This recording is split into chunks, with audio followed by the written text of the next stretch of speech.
As China's battle with Omicron expands, the videos out of the country are increasingly surreal. School children and entire apartment blocks of residents deemed close contacts bussed to quarantine centres, panic buying on grocery shelves, and all this for just 200 new cases a day. But an Omicron outbreak now could wreak havoc on the Winter Olympics, due to begin in Beijing in just over 3 weeks. I think this is the last situation we want to see.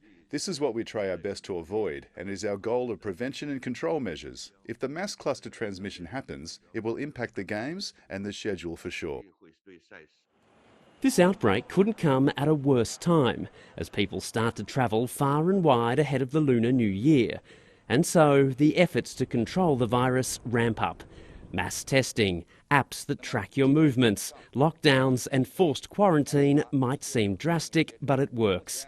China managed to keep Delta at bay, and even allowing for some rubbery figures, it has the world's lowest death rate over the past year. China has great state capacity. They can test millions of people in a couple of days. They can lock down a city. What they don't have is a very good public health system. So if they did let the virus spread, you would see an immediate repeat of the horrendous scenes we saw in Wuhan at the start of 2020. Experts say the zero-tolerance strategy works, it just doesn't have a clear endpoint. The end of the Winter Games won't mean the end of the strict measures.